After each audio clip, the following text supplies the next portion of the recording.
Alright, so after I was done cleaning it and then sauteing it and letting it sit for about 10 to 15 minutes, I rinsed it off and have it in the pot that I'm going to cook it in. So you're going to add a couple of tablespoons of salt, some adobo,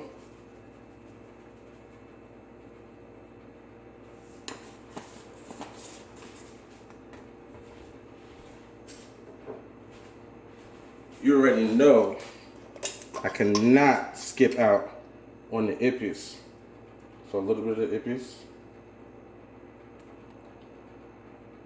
About 2 to 3 tablespoons of that.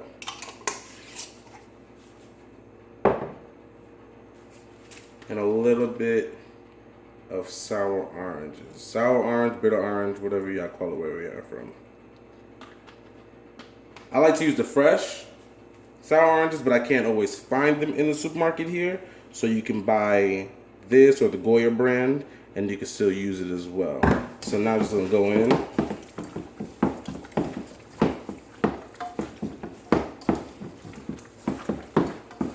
Make sure you get it all incorporated in there.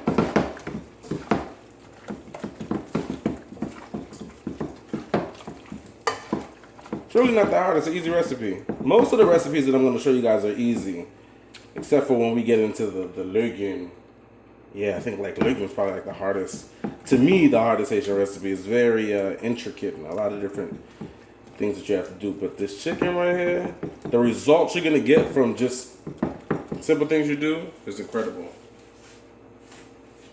So with that, add a few sprigs of thyme and add Scotch bonnet pepper. Actually, this is Scotch bonnet. I'm actually gonna score mine. I'm gonna break it because I like my food spicy.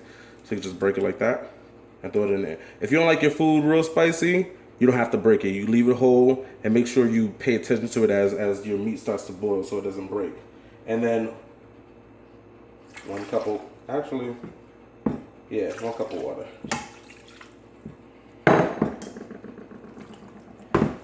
Cover it up and put it on your burner. Set it on high when you first put it on there, and then once it comes to a boil, put it on a medium flame, and then I'll show you what to do from there. After about 5 minutes of it being on high, it already starts to come to a boil. So you're just gonna stir it.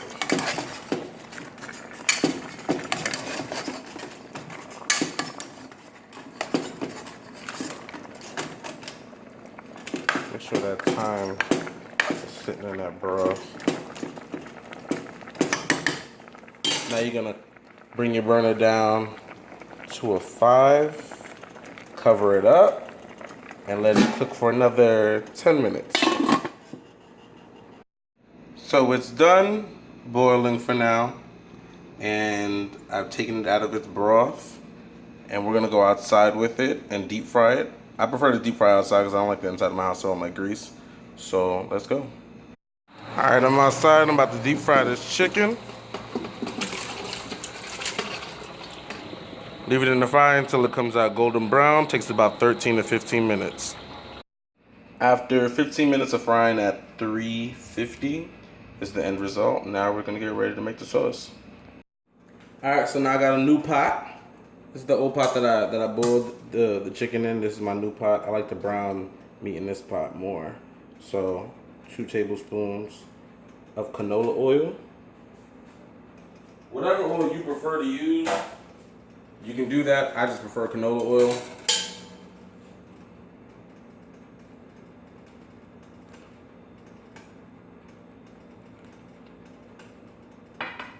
About 3 tablespoons of tomato paste. And now you're gonna fry your tomato paste. My burner's on high. And this is the time you babysit. You gotta babysit this joint. And don't get scared too when the grease starts to pop back at you. So basically you're gonna fry your tomato paste for like a good, I'd say a good 5 minutes. You're gonna see the difference in the color of it. It enhances the color of your sauce and the flavor. You don't want raw tomato paste just in your sauce, so it's not gonna taste as good. About 5 minutes into frying tomato paste, you're gonna see that some of it is gonna turn real dark at the bottom of your pan. Trust me, it's not burned. That's why you gotta babysit and keep stirring. Now you're gonna add about a tablespoon of sour orange juice, same sour orange juice we used earlier. You're gonna add 1 Sezon packet.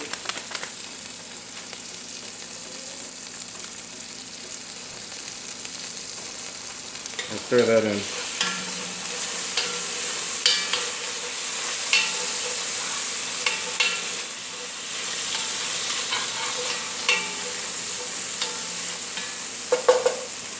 Now you're gonna add a little bit of the broth that boiled with your chicken earlier into here. About 2 spoonfuls. Just make sure you incorporate all of that evenly so there's no chunks.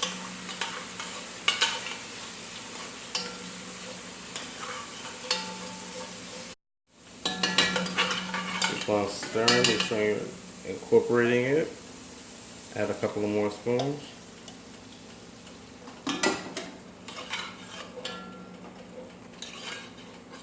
See the color of your sauce now?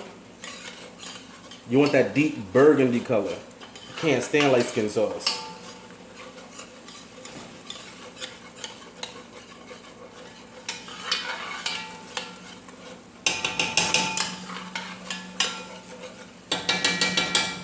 Now you can add the rest of your broth in here.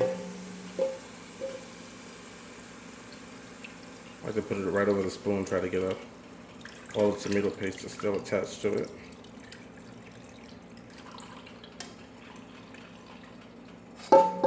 That broken pepper in there.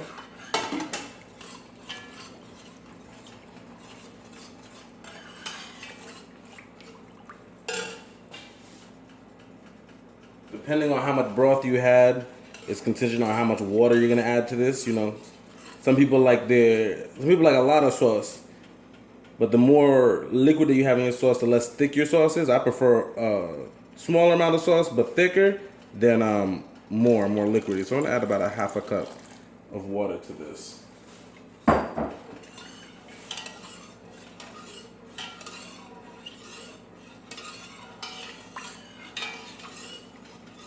Taste that for salt.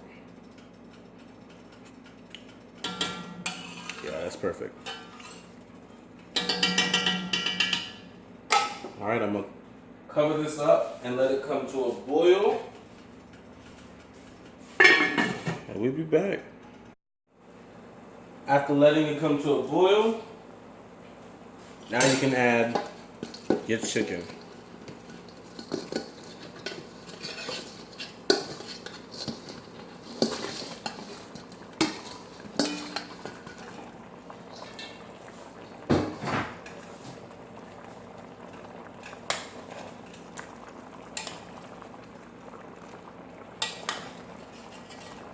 Stir it in. This is one of the easiest recipes to do. If you want to be on the health tip, you could bake it instead of frying it. It's gonna take longer, of course, and it's gonna taste good. But of course, you know, anything fried tastes better. You could put your burner on like a medium now.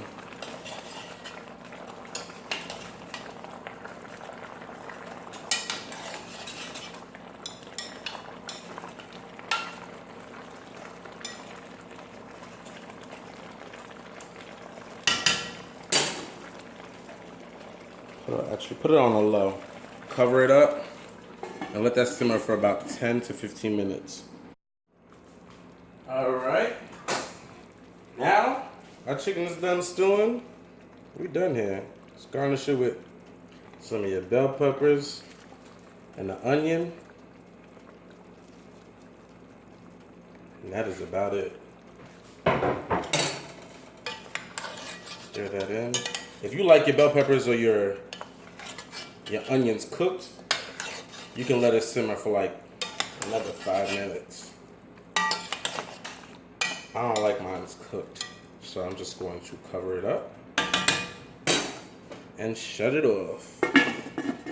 We done here.